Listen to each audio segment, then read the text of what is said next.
नाजरीन, इकरा उर्दू न्यूज़ में आपका खैर मकदम है। मैं हूं हैदर अली। दोस्तों, लोकसभा चुनाव के दिन तारीख का ऐलान अनकरीब।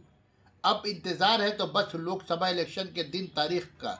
इससे पहले बैरकपुर लोकसभा सीट को लेकर अवाम में बेसब्री से इंतज़ार है, क्योंकि बैरकपुर लोकसभा सीट के लिए तृणमूल के खेमे के अंदर ही दो लीडर लोकसभा सीट के उम्मीदवार की दौड़ में शामिल नजर आ रहे हैं।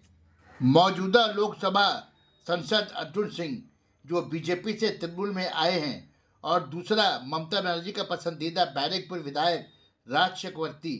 अवाम को इंतजार है इस बात का कि तृणमूल सुप्रीमो ममता बनर्जी की ममता किस पर निछावर हो रही है, बीजेपी से आए अर्जुन सिंह पर या फिर ममता के पसंदीदा विधायक राज चक्रवर्ती पर।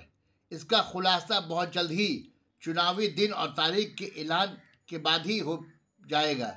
वैसे अवाम को एक बात बताता चलूं कि कई दिनों से बैरकपुर लोकसभा क्षेत्र के विधायक और मौजूदा सांसद अर्जुन सिंह में जुबानी टैग एंड वार देखने को मिल रही थी। अब वो टैग एंड वार शर्त पड़ती नजर आ रही है। इसका मतलब यह है कि कुछ तो है जिसकी पर्दादारी है, वक्त आने पर वो पर्दा भी उड़ जाएगा। इंतजार की घड़ियां अब खत्म हुई। एक complete solution food material supplier में तहलका मचाने के बाद Shahnawaz A to Z GC road Titagarh नज़दीक वारिस अली शाह बाबा मज़ार अपना पहला Shahnawaz A to Z showroom का धमाकेदार ऑफर के साथ 1 मार्च 2024 बरोज जुमा ग्रांड ओपनिंग करने जा रहा है।